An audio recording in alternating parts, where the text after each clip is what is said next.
Hello दोस्तों, स्वागत है आप सभी का हमारे इस 2D एनिमेशन सीरीज के पार्ट 2 में, जिसमें हम आज ये सीखेंगे कि ब्लेंडर के अंदर हम ड्राइंग को किस तरीके से बनाते हैं। इन सभी टूल्स को हम डिटेल में समझेंगे। तो चलिए शुरू करते हैं। और शुरू करने से पहले अगर आपने अभी तक चैनल को सब्सक्राइब नहीं किया है तो प्लीज चैनल को सब्सक्राइब कीजिए। नीचे लाल कलर का बटन है, उस पर क्लिक करके, और जैसे ही आप बटन पर क्लिक करेंगे आपके बगल में एक ऑप्शन आएगा घंटे का, जिस पे आपको क्लिक करके ऑल पे क्लिक करना है ताकि हमारी वीडियोस की सारी नोटिफिकेशन आप तक पहुंचे सबसे पहले, ताकि आप हमारे एक भी ट्यूटोरियल्स को मिस ना करें। और अगर आप हमारी वीडियोस को बहुत पहले से देख रहे हैं, क्या कर रहे हैं यार तू? तो अभी तक क्या कर रहे हो यार, सब्सक्राइब करो ना। गाड़ी स्टार्ट कर।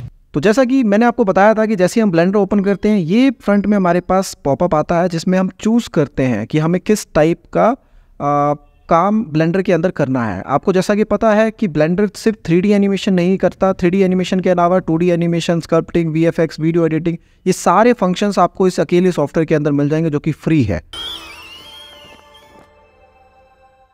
तो अभी हम 3D एनिमेशन के ट्यूटोरियल्स हमने बहुत दिए हैं आप लोगों को, उसमें आप लोगों का प्यार हमें बहुत मिला है। उसी के साथ साथ हमने 2D एनिमेशन के भी आपको कुछ ट्यूटोरियल्स दिए थे जिसमें आपका भर भर के हमें प्यार मिला है। तो उसी को देखते हुए हमने 2D एनिमेशन की कंप्लीट सीरीज बनाई है जो कि हम पार्ट बाय पार्ट आपको देते रहेंगे। तो अभी हमें सबसे पहले क्लिक करना है 2D एनिमेशन वाले इस बटन के ऊपर। जैसे हम इस पे क्लिक करेंगे हम 2D एनिमेशन वाले अपने वर्ल्ड के ऊपर आ जाएंगे। अगर मिडिल माउस को क्लिक करते हैं तो आप ये देख सकते हैं कुछ इस टाइप का आपको दिखेगा। Scroll, zoom in, zoom out करके आप देखिएगा।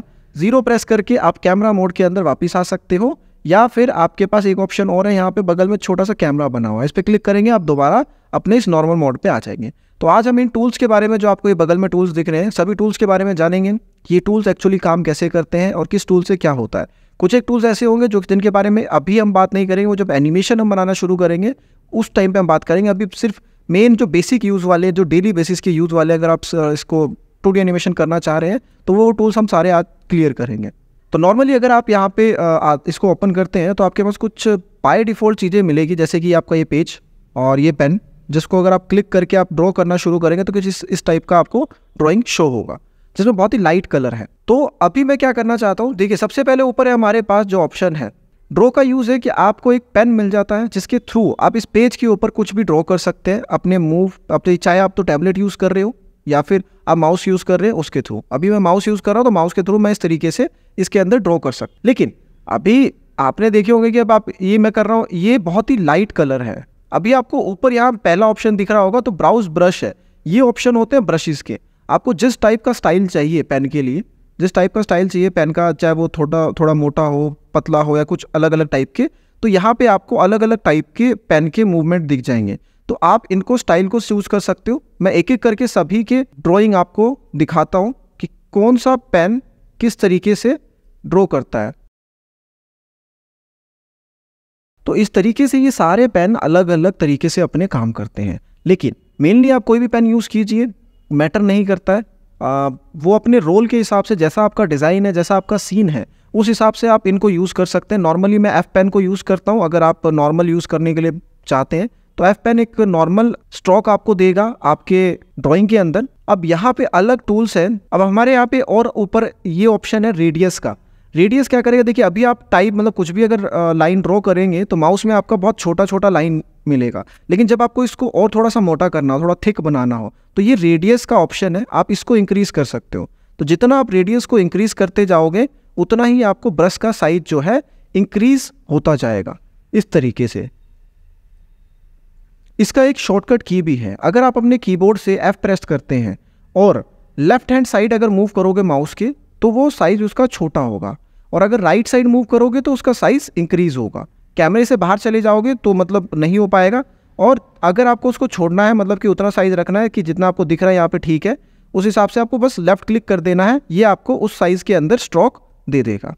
ठीक है, दोबारा करके दिखाता हूँ। F प्रेस किया, लेफ्ट हैंड साइड जाऊँगा तो हमारा ये छोटा होगा, तो मैं इसको लगभग इतना छोटा करता हूँ इस तरीके से, या फिर आप यहाँ से इसका रेडियस को इंक्रीज कर सकते हैं। जैसे ही मैं F प्रेस करता हूँ, ठीक है, तो आप देख सकते हैं इस तरीके से लेफ्ट राइट में आपका बड़ा होगा, लेफ्ट में आपका छोटा होगा। स्ट्रोक का साइज मतलब पेंसिल का जो थिकनेस है आप इसको बड़ा और छोटा कर सकते हो अपने हिसाब से, मतलब अपने ड्राइंग के हिसाब से, अपने एनिमेशन के हिसाब से जो भी आप यूज़ करना चाहते हो वो ब्रश आप यहाँ पे यूज़ कर सकते हो। इसके बगल में एक ऑप्शन है, यहाँ पे अगर आप टैबलेट यूज़ कर रहे हो ना तो आप यूज़र प्रेशर को यूज़ कर सकते हो, जिससे क्या है कि अगर टैबलेट के ऊपर आप जितना जोर से प्रेस करोगे वो लाइन उतनी ही जोर से मतलब जहाँ पे आपने हल्की तरीके से ड्रॉ किया है वहाँ पे बहुत ही लाइट दिखेगा, जहाँ पे आपने थोड़ा प्रेशर ज़्यादा दे दिया वहाँ पे थोड़ा सा थिक हो जाएगा लाइन।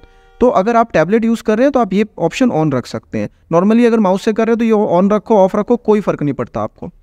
इसके अलावा हमारे पास अगला ऑप्शन है स्ट्रेंथ का। अब स्ट्रेंथ एक तरीके से ऑपेसिटी का काम करता है। ऑपेसिटी आपको पता होगा, जैसे अभी ये देख रहे हो ये लाइट वाला जो लाइन है, ठीक है, ये इसकी स्ट्रेंथ होती है। तो अगर मैं इसको कम करता हूँ और अब अगर मैं ब्रश को फेरूंगा यहाँ पे, ठीक है, तो इस तरीके से ये हल्का होता जाएगा। थोड़ा सा इंक्रीज करूँगा तो आप इसके चेंजेस जो है अपनी आंखों से आपके सामने देख सकते हो, ठीक है। और जितना मतलब अगर 100% हो गया तो कंप्लीटली डार्क मोड में मुझे ये लाइन शो होगी यहाँ पे। तो ड्रॉ का ऑप्शन जो ये पेंसिल है ये क्या वर्क करता है ये आपको शायद अभी क्लियर हो गया होगा। तो अगर फिर भी कुछ रह गया हो, कुछ छूट गया हो, कुछ डाउट हो आपको, तो आप कमेंट पे अभी बोल सकते हैं कि ये डाउट है, हम आपको साथ के साथ उसका रिप्लाई देंगे।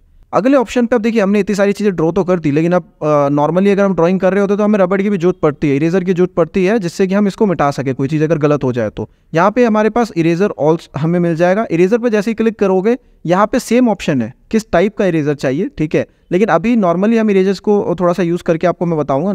इसके साथ ही साथ यहाँ पे भी रेडियस है, इतना मतलब उसका साइज़ रखना चाहते हो, ठीक है, जिसे मैं रेडियस को इंक्रीज़ करूँगा यहाँ देख सकते हैं आप साइज़ इंक्रीज़ हो जाएगा, ठीक है। जैसे ही मैं इसको छोटा करूँगा इसका साइज़ डिक्रीज़ होता जाएगा। सेम ही तरीके से हम इसका भी साइज़ छोटा बड़ा कर सकते हैं। F प्रेस कीजिए और जितना राइट साइड में बड़ा दूर लेके जाएंगे उतना ज़्यादा ये बड़ा होता जाएगा, लेफ्ट साइड में लेके जाएंगे उतना ही छोटा होता रहेगा। और इसी तरीके से आप इसको यूज़ कर सकते हैं। तो इतना मैं रखता हूँ। इसके अलावा हमारे पास देखिए 3 पॉइंटर हैं यहाँ पे, डिसॉल्व, पॉइंट एंड स्ट्रोक। ये तीनों बहुत अलग अलग तरीके से काम करता है इसके अंदर। जैसे कि अगर मैं अभी इसके अंदर इस लाइन को इरेज करना चाहता हूँ, ठीक है, तो अगर मैं डिसॉल्व ऑप्शन को सेलेक्ट करके रखता हूँ और स्ट्रेंथ को अगर इंक्रीज करता हूँ, अभी स्ट्रेंथ हमारा 50 पे था, ठीक है। स्ट्रेंथ मतलब जैसे कि मैंने आपको बताया था ना कि यहाँ पे ये अगर स्ट्रेंथ इंक्रीज अगर पेंसिल वाले केस में अगर स्ट्रेंथ ज़्यादा है तो डार्क लाइन आएगी, कम होती जाएगी तो इस तरीके से लाइट लाइन आती रहेगी। सेम इसके अंदर भी यही ऑप्शन है, अगर स्ट्रेंथ ज़्यादा है तो रबड़ का जो मतलब मिटाने की जो क्षमता कह सकते हैं वो ज़्यादा रहेगी, ठीक है, एज़ कम्पेयर टू आपका नॉर्मल 50% में। देखिए अभी जैसे मैं मिटाने की कोशिश कर रहा हूँ यहाँ पे बहुत मुश्किल लग रही है। अगर मैं इसी स्ट्रेंथ को थोड़ा सा इंक्रीज कर देता हूँ, इवन 101.1 पे कर देता हूँ, ठीक है, तो यहाँ पे अगर मैं अब इसको मिटाने की कोशिश करूँगा तो डिसॉल्व में ये थोड़ा हल्के हल्के करके मिटता है, ठीक है। मैं इसको थोड़ा जूम करके आपको दूसरी लाइन पे करके दिखाता हूँ, ठीक है। तो ये आपका होता है डिसॉल्व के केस में कि आपको इसको नॉर्मल तरीके से मिटाने की कोशिश करनी पड़ती है और बहुत मेहनत लगती है। ये कुछ केसेस में ड्राइंग्स में अच्छा एनिमे जब आप बना रहे हैं तो कुछ केसेस में आपको जरूरत पड़ सकती है इस डिसॉल्व वाले इरेजर की। अब अगले पॉइंट को समझते हैं, ये है पॉइंट। तो अगला इरेजर पॉइंट का जो ऑप्शन है ये क्या करता है, ये आपको कहीं से भी एकदम क्लियर, मतलब एक तरीके से यूँ बोलो कि आपकी जो लाइन है उसको ब्रेक कर देगा, ठीक है। कहीं से भी आप कहीं से भी अगर इरेज करना चाहते हो इसको प्रॉपरली ये उसको इरेज कर सकता है यहाँ से। और अगला ऑप्शन है हमारे पास यहाँ पे स्ट्रोक का, ठीक है। स्ट्रोक क्या काम करेगा, ये जो भी लाइन है बस आपको क्लिक करना है एक सिंगल उस लाइन के ऊपर, ये पूरी की पूरी लाइन को वहाँ से मिटा देगा, ख़त्म कर देगा एक तरीके से बिल्कुल, ठीक है। देख सकते हैं मैं किस तरीके से इसको यहाँ पे रिमूव करने की कोशिश कर रहा हूँ। इसका स्ट्रेंथ मैं इंक्रीज कर देता हूँ प्रेस करके, साइज बड़ा कर लिया मैंने। तो इस तरीके से जहाँ पे भी जिसको भी टच कर देगा ये उस छवि को क्लियर कर देगा। तो मतलब अगर आपको सब कुछ प्रॉपरली क्लियर करना है तो आप इस स्ट्रोक वाले ऑप्शन को चूज कर सकते हो।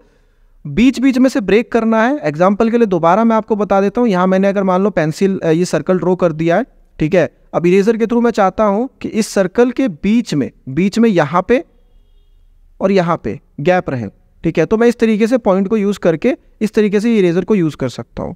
तो कुछ केसेस में आपकी ड्राइंग के बीच में आपको इरेजर का इस तरीके से यूज़ कर सकते हैं आप। इसके अलावा अभी ये जो ऑप्शन है, ये जो ऑप्शन अभी के लिए हम छोड़ेंगे, ठीक है, ये वाला भी ऑप्शन हम छोड़ेंगे, ये और बकेट वाला ऑप्शन, ये सारे ऑप्शन हम जब एनिमेशन बनाना स्टार्ट करेंगे तब सीखेंगे। अगला ऑप्शन है हमारे पास, अभी के लिए मैं इसको इरेज कर देता हूँ। अगला ऑप्शन है हमारे पास यहाँ पे लाइन का। तो जैसे ही मैं लाइन सेलेक्ट करूँगा और आप एक सिंगल क्लिक करके यहाँ पे कहीं पर भी छोड़ देंगे तो आपके पास लाइन पे 2 येलो डॉट्स दिखेंगे कॉर्नर्स पे। लाइन ड्रॉ करने के बाद ये 2 लाइंस का येलो डॉट्स का मतलब ये है कि आप अगर इस पर क्लिक करते हैं और माउस क्लिक करके इसको मूव करना चाहते हैं, साइज डिक्रीज इंक्रीज करना चाहते हैं, तो आप वो भी कर सकते हो आफ्टर ड्रॉ द लाइन। जैसे ही आपने ड्रॉ कर दिया उसके बाद भी आप इसको चेंजेस कर सकते हो अपने हिसाब से। अब मान लो मेरे को ये चीज़ यहाँ से यहाँ तक चाहिए, तो इस तरीके से मैं इसको सेट कर सकता हूँ। अभी ये ड्रॉ नहीं हुआ है, ठीक है, जब तक ये येलो डॉट्स इसके ऊपर दिख रहे हैं तब तक ये ड्राइंग पूरी नहीं हुई है, लाइन ड्रॉ नहीं हुई है इस सीन के ऊपर। इसके ड्रॉ करने के लिए, मतलब इसको वहाँ पे फिक्स करने के लिए इस लाइन सीन के ऊपर आपको मिडल माउस क्लिक, मतलब जो मिडल बटन होता है माउस का, वो क्लिक करना पड़ेगा, तब जाके जैसे येलो डॉट हटेंगे यहाँ से तब आपका ये लाइन यहाँ पे फिक्स हो जाएगा। क्लियर है ये बात? एक बार ट्राई कीजिएगा तभी आपको पता लगेगा इस चीज़ का। अगला ऑप्शन है हमारे पास पॉली लाइन का। पॉली लाइन हमारा देखिए सेम ही है, लाइन का ही काम करता है, लेकिन ये इसका तरीका थोड़ा अलग है। मैं यहाँ से अगर एक क्लिक करके यहाँ जा छोड़ दूंगा, ठीक है, फिर उसके बाद जितने मैं क्लिक्स करता रहूँगा उतने में ये आपको एक अलग पॉइंटर ऐड करता जाएगा। एंगल्स बोल सकते हो आप इसको एक तरीके से, कि इसके अंदर एक एंगल बन जाएगा। और जैसे ही आपको उस ड्राइंग कंप्लीट हो जाए, ठीक है, और आपको इस ड्रॉ को कंप्लीट रखना हो, यहाँ तक ही रखना है मेरे को, अब इससे ऊपर नहीं जाना, तो मैं क्या करूँगा, अपने माउस से मिडल बटन को क्लिक करूँगा, जो स्क्रॉल वाला बटन होता है मिडल, उसको जैसे ही मैं प्रेस करूँगा ये मेरे पास ड्राइंग यहाँ पे ये वाली कंप्लीट हो गई। ठीक है, क्लियर हो गया ये चीज़। इसके बाद अगला ऑप्शन है हमारे पास आर्क का। अब आर्क है तो मतलब देखिए यहाँ पे फोटो में ही बना हुआ है, हल्का एंगुलर है, मतलब सर्कल टाइप का है, हाफ सर्कल का यूँ मान लीजिए। ठीक है, तो जैसे ही मैं इसको ड्रॉ करूंगा अपने माउस के थ्रू, ये जितना भी होगा ये आर्क के थ्रू, मतलब एज अ एंगुलर हल्का सा कर्व इसके अंदर आपको मिलेगा। और जैसे ही आप मिडल माउस क्लिक कर दोगे वैसे ही ये मूव, मतलब एडिटेबल नहीं रह जाता। उसके बाद आर्क के बाद है हमारे पास कर्व टूल। इस कर्व टूल का क्या होता है कि आप अगर कहीं पर भी एक लाइन खींचते हैं, ये ड्रॉ कर ली एक लाइन, ठीक है, तो इसके अंदर आपके पास 4 डॉट्स मिलेंगे। इन 4 डॉट्स का अलग अलग यूज़ है। ये डॉट्स का तो आपको पता लग गया है कि ये मूव करने के लिए होता है, ठीक है, कि आप इससे एडजस्ट कर सकते हो किसी भी चीज़ को। ठीक है, लेकिन ये जो दूसरे 2 और आपके पास एक्स्ट्रा आए हैं कर्व वाले ऑप्शन में, इसका क्या यूज़ है? इसमें अगर आप इन येलो ब्लू वाले डॉट को मूव करोगे ऊपर नीचे तो आप इनके एंगल्स को एडजस्ट कर सकते हो अपने हिसाब से। ठीक है, जैसे भी आपको करना हो, इन ब्लू वाले पॉइंटर्स को अगर आप मूव करते हो तो। ठीक है, ये चीज़ समझ में आ गई होगी आपको कि कर्व एक्चुअली किस तरीके से काम कर रहा है। तो ये अलग अलग केसेस में आपके अलग अलग तरीके से काम आते हैं। ठीक है, इसके बाद हमारे पास ऑप्शन है यहाँ पे, इसको जब मैं मिडल माउस पे सेट कर देता हूँ। अब अगला ऑप्शन है हमारे पास स्क्वायर। स्क्वायर अगर शिफ्ट प्रेस करके दबाओ, मतलब आप क्लिक मतलब बनाओगे तो एकदम एग्जैक्ट रेशियो में आएगा। अगर शिफ्ट छोड़ दोगे तो आप फ्रीली मूव कर सकते हो इसको, जैसा साइज आपको चाहिए। इसका रेक्टेंगुलर बनाना है, रेक्टेंगुलर बना लीजिए इसको। ठीक है, स्क्वायर में कन्वर्ट करना है तो स्क्वायर में कन्वर्ट कर लीजिए। और अगर एग्जैक्ट शेप चाहिए स्क्वायर का तो आप शिफ्ट प्रेस कीजिए, आपके पास एग्जैक्ट शेप इसके अंदर ड्रॉ होगा। ठीक है, सेम तरीके से। इसके अलावा सर्कल शिफ्ट अगर प्रेस करके मूव मतलब बनाते हैं तो एग्जैक्ट मतलब साइज आएगा। और अगर फ्रीली मूव करना चाहते हैं तो शिफ्ट को छोड़ के आप इसको मूव कर सकते हैं अपने माउस के थ्रू, जैसे चाहे आपको अच्छा लग रहा हो वैसे। तो इन टूल का किस तरीके से यूज़ किया जाता है ब्लेंडर के अंदर वो शायद आपको पता लग गया होगा। अगर फिर भी कुछ रह गया हो, कुछ डाउट हो आपको, तो आप कमेंट में अभी कमेंट करके पूछ सकते हैं हमसे कि ये टूल किस तरीके से काम करता है। कहीं पर भी कोई भी डाउट हो वो पूछ सकते हैं, हम साथ के साथ आपको उसका रिप्लाई देने का ट्राई करेंगे। तो इसी तरीके से हम पार्ट बाय पार्ट आगे बढ़ेंगे 2D एनिमेशन वाली सीरीज़ के अंदर, जिसमें हम बेसिक से लेके एडवांस तक चीज़ें आपको क्लियर करेंगे, जिसमें आप पूरी तरीके से ये सीख पाएंगे कि 2D एनिमेशन किस तरीके से आप बनाते हैं। आपने आजकल बहुत सारे कार्टून्स देखे होंगे 2D एनिमेशन के, 2D एनिमेशन की आप बहुत सारी वीडियोस देख रहे होंगे, तो उन वीडियोस को किस तरीके से बना सकते हैं आप 2D ब्लेंडर के अंदर, वो सब चीज़ें हम आपको आने वाली अपनी वीडियोस के अंदर धीरे धीरे करके बताते रहेंगे। तो अगर चैनल पर नए हैं तो प्लीज़ अभी चैनल को सब्सक्राइब कर लीजिए और बेल नोटिफिकेशन पे क्लिक कर लीजिए, ताकि हमारी सारी वीडियोस की नोटिफिकेशन आप तक सबसे पहले पहुँचे। और अगर आप रिटर्निंग व्यूअर हैं, पहले से हमारे चैनल को देख रहे हैं, तो क्या कर रहे हो भाई, कर लो सब्सक्राइब। तो आज के इस ट्यूटोरियल में इतना ही, जल्दी मिलते हैं नेक्स्ट ट्यूटोरियल के साथ हाउ टू क्रिएट में।